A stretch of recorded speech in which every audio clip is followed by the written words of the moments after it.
This module is now starting the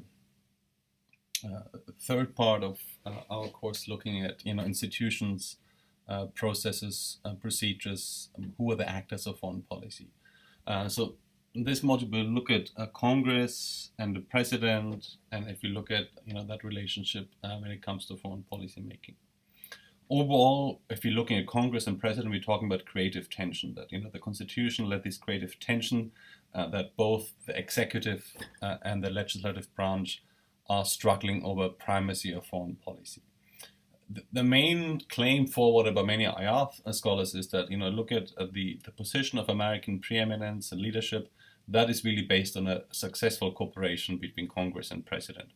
Meaning that if you really have a very successful, and that's sometimes difficult to define what is a successful foreign policy, but a sustainable, legitimate foreign policy which is recognized by many different actors as well as accepted by international actors, that usually has been the product of a successful cooperation between Congress and the President.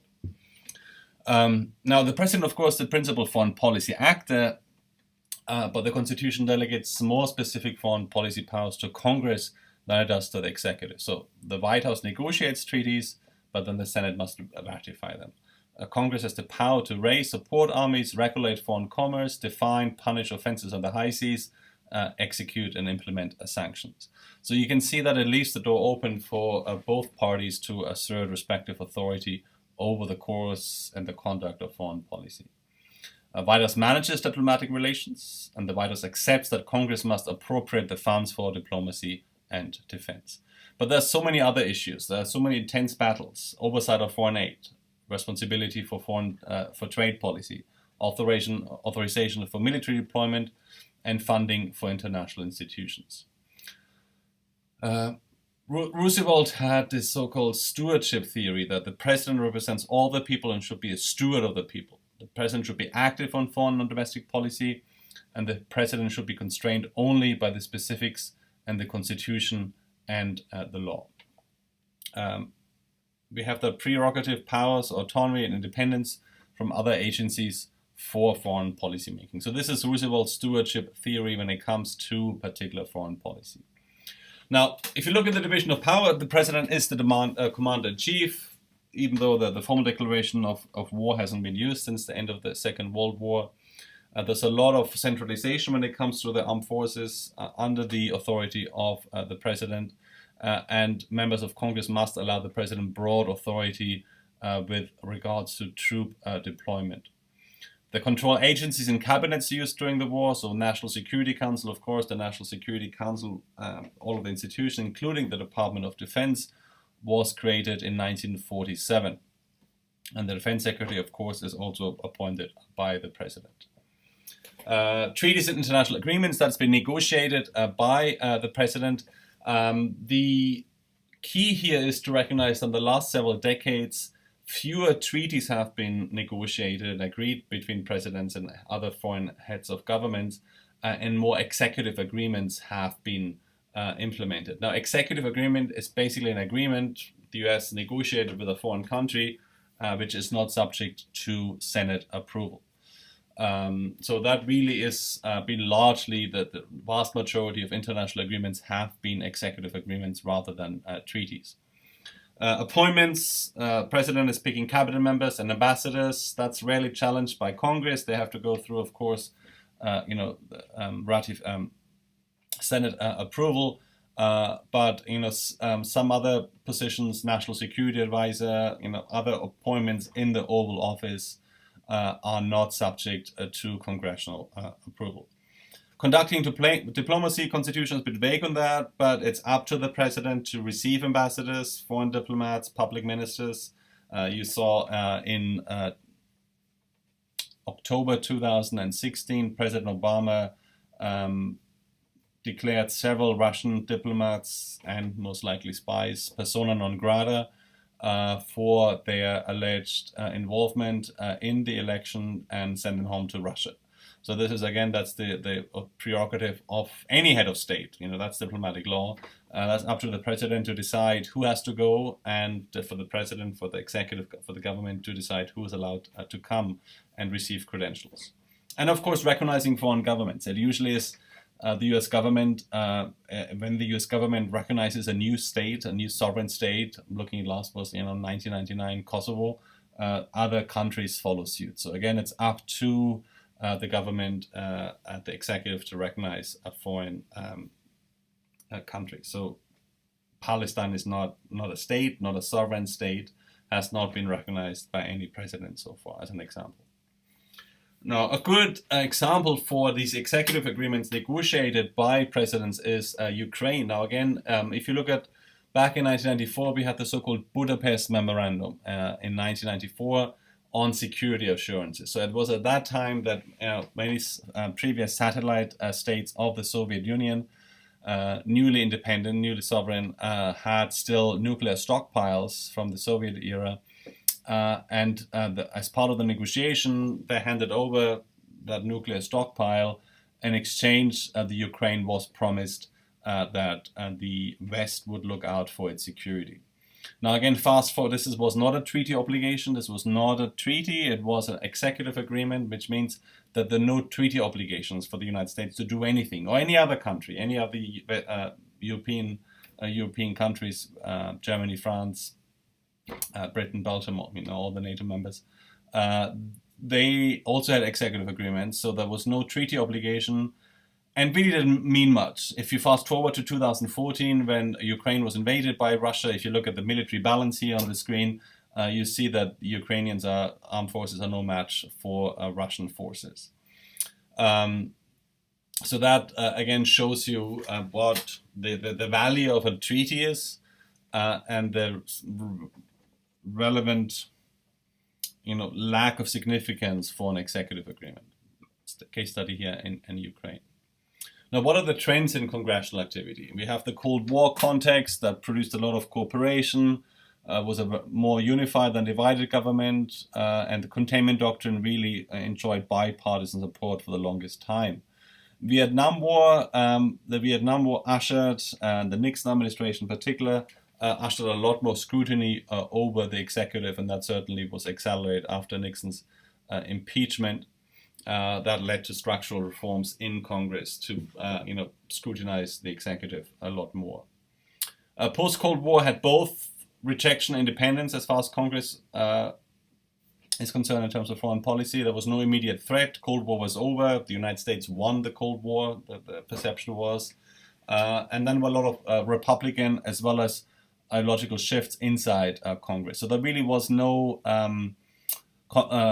consensus in red and blue America where the foreign policy, what foreign policy ought to look like after the Cold War.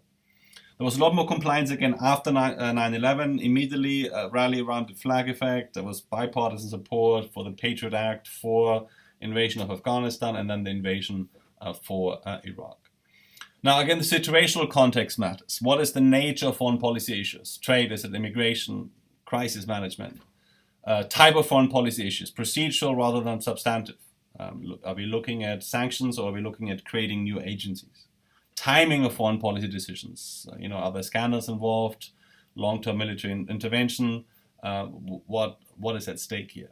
And then overall congressional presidential relations. Looking at NAFTA and NATO, these are two themes where where it's required that there is good cooperation between those two branches. So you can see on the spectrum, compliance, resistance, rejection, independence. So this is the spectrum of Congress' attitude toward the White House when it comes to foreign policy. Of course, you could put that on domestic policy too, but we're looking only at foreign policy here.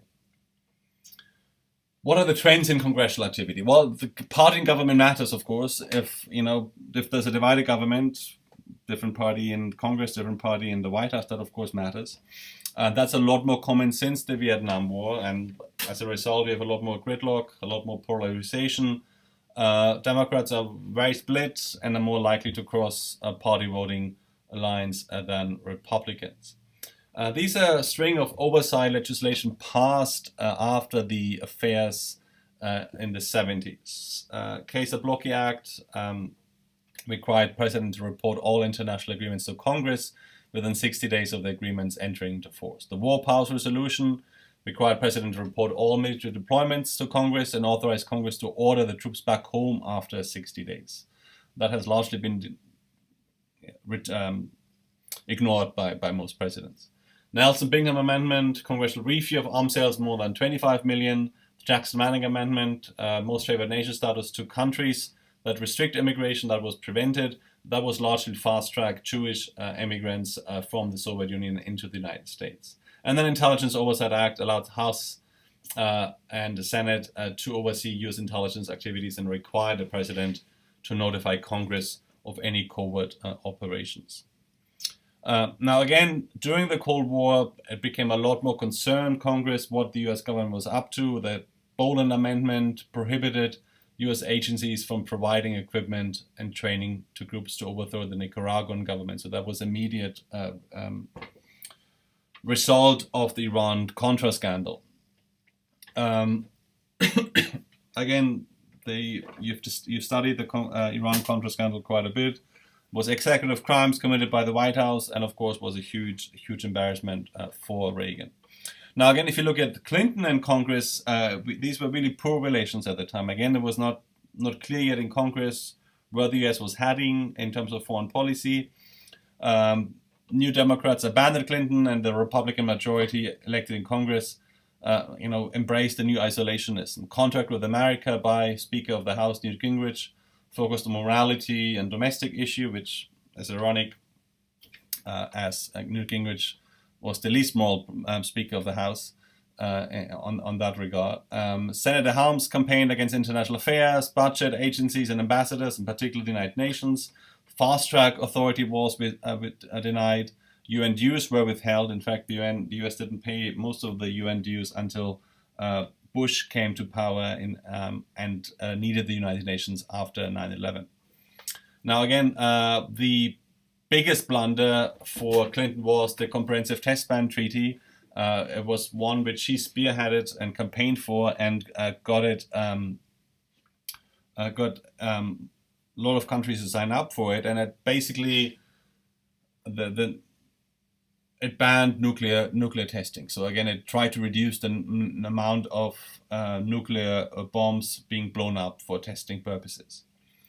That was rejected by the Senate. That was, Jesse Helms, Republican of North Carolina. He was again the champion of that in the Senate, and it was denied, and it was a huge embarrassment for Clinton. After all, it was Clinton who, campaigned for that internationally for that treaty. So again, this was a treaty. It was subject to Senate approval, and then Senate refused to ratify it. We had a lot more deference in the war on terror. Fast forward, George W. Bush after 9/11, Patriot Act was drafted very quickly, gave a lot of yielded a lot of large-scale powers to the federal government. It authorized military interventions in Iraq and before that in Afghanistan. And it was really a decade where the United States had three defense budgets. It had a regular defense budget, and then it had a war budget for Afghanistan, and then it had a war budget for Iraq. Dissent started to rise as more and more blunders were obvious. As it became obvious, there were no WMDs, and the threat was exaggerated. Intelligence was politicized. So we had a lot more intelligence committees criticizing Bush administration and actually scrutinizing what was happening. The same was true for torture committed, both outside the United States, other issues with regards to human rights law, and war crimes committed by U.S. forces in Iraq and Afghanistan. So Congress became a lot more independent again from the White House and started to look more closely into these things. And of course, Obama and Biden in 2008 very much campaigned on that on the war against the war in Iraq. So that was that big turning point, and it was heavily partisan frame that Republicans had this war of choice, and drag the United States into that perpetual conflict in the Middle East. Now, fast forward to Obama and Congress. Obama and Congress, poor relations after Congress became Republican dominated again. Just looking at foreign policy, one of the most extraordinary moments was Netanyahu's speech in Congress in 2015, in which he criticized the Iran deal, which the United States, European allies, Russians and the Chinese were negotiating with Iran at the time. And largely the narrative created by Netanyahu was that the United States was abandoning Israel, opening these talks with the Iranians. It would make the Israelis unsafer and put them at risk of nuclear annihilation by the Iranians. So he gave this speech in Congress in which he criticized American foreign policy and received numerous dozens of standing ovations by Congress. So this was extraordinary, that there was a foreign head of state who was invited by the Congress, gave a speech in which he criticized the White House, and he received standing ovations from members of Congress. Republicans, as far as they were concerned, they faulted Obama for hostility to the concerns of an endangered ally. So this is how they put it. And of course, the Iran deal proved to be successful, which then was completely implemented in 2016. We have the Justice Against Sponsors of Terrorism Act. Congress overrode the president vetoes, and that particular legislation allows victims of international terrorist attacks to sue foreign governments. This was a legislation which the White House did not want to become law, in particular with Saudi Arabia and other countries the United States is working for.